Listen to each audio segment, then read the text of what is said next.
Big red machine Kane versus mister Monday nights Rob Van Dam. Ruthless aggression era के दो बहुत बड़े major stars. कैसी थी इनकी राइवलरी और कैसे ये दोनों टैग टीम पार्टनर से बने एक दूसरे के दुश्मन, जानने के लिए वीडियो में शुरू से लेकर अंत तक बने रहिएगा। केन WWE के एटीट्यूड एरा के स्टार्टिंग ईयर से ही फैन फेवरेट बन गए थे और अपने शुरुआती सालों में वे एक अनस्टॉपेबल फोर्स थे और अंडरटेकर के साथ में वे फ्यूड में थे और उनका मैनरिज्म्स स्लैशर हॉरर मूवीज के माइकल मायर्स और जेसन वॉरिस से मिलता जुलता था। वे काफ़ी स्केरी, साइलेंट और पावरफुल फोर्स थे। और वहीं रॉब वैन डैम ECW के लेजेंड थे और वे एक्सट्रीम चैंपियनशिप रेसलिंग के one of the greatest performers में से एक माने जाते हैं।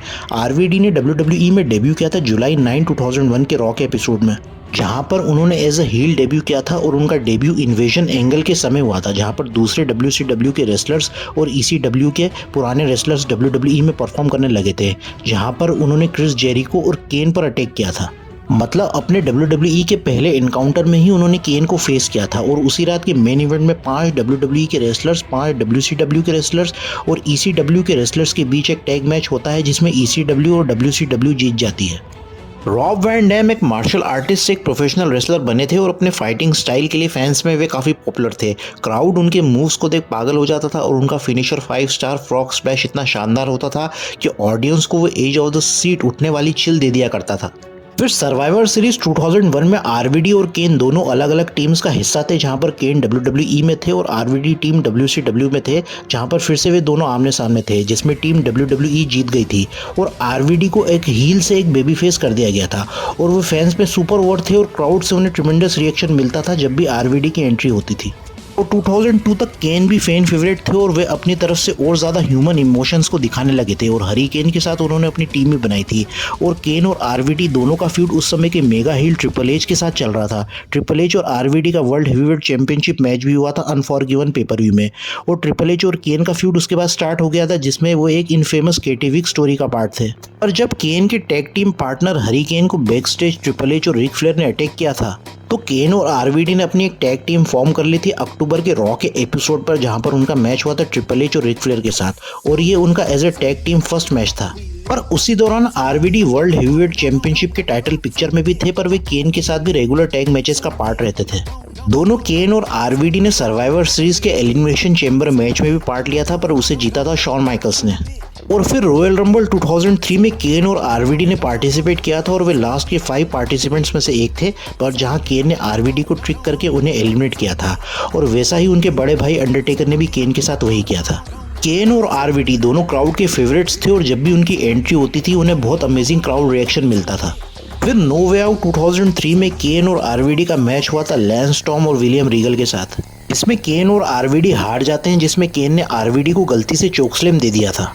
और फिर इसके बाद रेसलमेनिया 19 में फिर से केन और RVD टैग टाइटल्स के लिए लड़ते हैं लांस स्टॉर्म और चीफ मॉर्ली से, जहां पर deadly boys ring side present होते हैं और मैच अच्छा और एंटरटेनिंग था।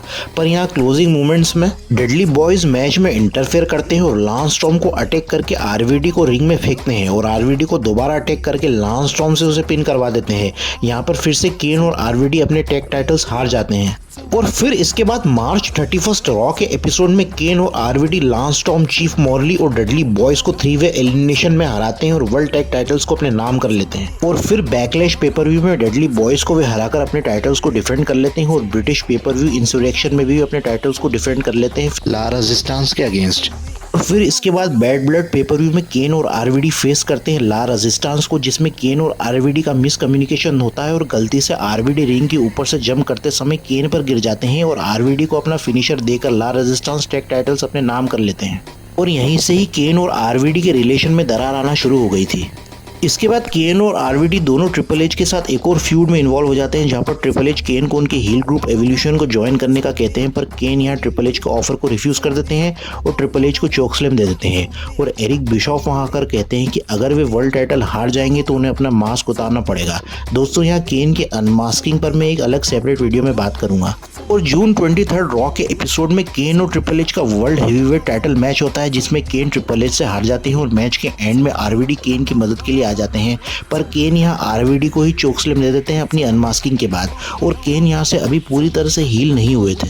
और इसके अगले हफ्ते रॉ के एपिसोड में केन इंटरफेयर करते हैं ट्रिपल एच और RVD के मैच में, जहां पर पहली बार वे अपने फेस को रिवील करते हैं और एरिक बिशॉफ को चोकस्लैम दे देते हैं।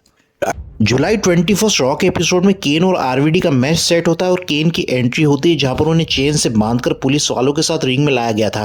केन को देखकर ऐसा लग रहा था कि मानो केन किसी हॉरर मूवी के मॉन्स्टर हो और आरवीडी की एंट्री होती है और आते ही दोनों में ब्रॉल हो जाता है और लड़ते हुए वे टाइटन टर्न तक चले जाते हैं और आरवीडी को एरिक बिशॉफ जैसा ही चोक स्लैप देने की कोशिश यहाँ केन करते हैं। तो बहुत सारे ऑफिशियल्स वहां आकर केन को रोकने की कोशिश करते हैं पर यहाँ केन लिंडा मैकमैन को निशाना बनाते हैं और उन्हें चोक स्लैम दे देते हैं। 18 अगस्त रॉ के एपिसोड में केन फिर से आरवीडी के मैच में इंटरफेयर करते हैं जहां पर आरवीडी का मैच था क्रिश्चियन के अगेंस्ट इंटरकॉन्टिनेंटल टाइटल के लिए जो नो कॉन्टेस्ट पर खत्म होता है जहां पर केन चेयर से आरवीडी पर अटैक करते हैं और उन्हें बैक स्टेज ले जाकर बांधकर गैसोलीन डालकर वे आग लगाने की कोशिश करते हैं। और लास्ट मिनट पर केन रुक जाते हैं और वे कहते हैं कि वे वो नहीं करेंगे जो उन्होंने कहा है। ये बात समझ के बाहर है। इस टाइम तक केन अब पूरी तरह से हील हो गए थे और वे और ज़्यादा खतरनाक और अनप्रिडिक्टेबल नेचर के मॉन्स्टर हो गए थे जैसे वे अपने इनिशियल करियर में थे। केन यहाँ जिम रॉस को भी एक इंटरव्यू के दौरान आग लगा देते हैं और स्टीव ऑस्टिन को भी वे एक सेगमेंट के दौरान बहुत बुरी तरह से अटैक करते हैं। और केन अपने अनमास्किंग के बाद अपने साइकोपैथिक कैरेक्टर को और थोड़ा और डेवलप करने की कोशिश कर रहे थे और उन्होंने अपने कैरेक्टर में और एक लेयर को ऐड करा था। और फिर केन और आरवीडी का समर स्लैम पेपर में एक no holds barred match set हो गया था और ये एक सॉलिड 12 मिनट का एक डिसेंट और एंटरटेनिंग मैच था जिसमें केन ने आरवीडी को हरा दिया था। और फिर सितंबर 8 रॉ के एपिसोड में केन और आरवीडी फिर से एक बार भिड़े थे स्टील केज मैच में जिसमें केन ने गलती से आरवीडी को केज पर फेंका था और आरवीडी केज के बाहर आ गए थे और जीत गए थे और तभी एरिक बिशॉफ वहां पर आ गए थे और उन्होंने कहा कि वैन डैम ने ना तो केज के दरवाजे और ना केज के बाहर कूद के उसे एस्केप किया है तो वे विनर नहीं है। और रेफरी को ऑर्डर दिया कि वैन डैम को वापस रिंग में लाए जहां केन ने आरवीडी को चोक स्लैम दिया और उन्हें हरा दिया था। और यहाँ केन और आरवीडी की राइवलरी एंड हो जाती है। इसके बाद केन का फ्यूड शेन मैकमैन के साथ स्टार्ट हो जाता है और आरवीडी का क्रिश्चियन और क्रिस जेरिको के साथ। और इसके बाद दोनों केन और आरवीडी अपनी अलग अलग राह पर निकल जाते हैं और दोनों स्टार्स का करियर WWE में आगे कंटिन्यू रहा था जहां केन 2010 तक अलग अलग राइवलरीज और फ्यूड्स का हिस्सा रहे थे तो वहीं आरवीडी का भी WWE करियर अच्छा रहा था। केन और आरवीडी दोनों रूथलेस एग्रेशन एरा के समय के टॉप स्टार्स थे और 2003 तक WWE की पॉपुलैरिटी अपनी पीक पर थी। SmackDown here comes the pain game काफ़ी ट्रेंडिंग था और दोनों केन और रॉब वैन डैम की फैन फॉलोइंग इंडिया में भी काफ़ी तगड़ी थी। रॉब वैन डैम ने अपने एक पॉडकास्ट में कहा था कि ग्लेन जेकब्स AKA केन एक बहुत ही शानदार किस्म के व्यक्ति हैं। मुझको जो पार्ट प्ले करना था उन्हें स्ट्रॉन्ग दिखाने के लिए वो मैंने बखूबी किया था और वो एक बहुत शांत स्वभाव के इंसान है रियल लाइफ में। और उनका अनमास्किंग वाला एंगल काफ़ी रिस्की था पर फिर भी वो जैसे तैसे हो गया था। पर यहाँ केन की अनमास्किंग होना भी ज़रूरी था क्योंकि केन के करियर में एक नया चैप्टर ऐड होने वाला था। केन के WWE करियर में उनके टैग टीम पार्टनर्स बहुत सारे रहे हैं जैसे एक्स-पाक, मिक फोली, अंडरटेकर, डेनियल ब्रायन वगैरह वगैरह। पर यहाँ आरवीडी एक स्पेशल केन के टैग टीम पार्टनर थे जिसे फैंस आज तक नहीं भूल पाए और उनकी पेयरिंग काफ़ी एंटरटेनिंग थी जो मेरे ख्याल से उनके स्प्लिट होने के बाद केन के कोई दूसरे टैग टीम पार्टनर में नहीं दिखी थी।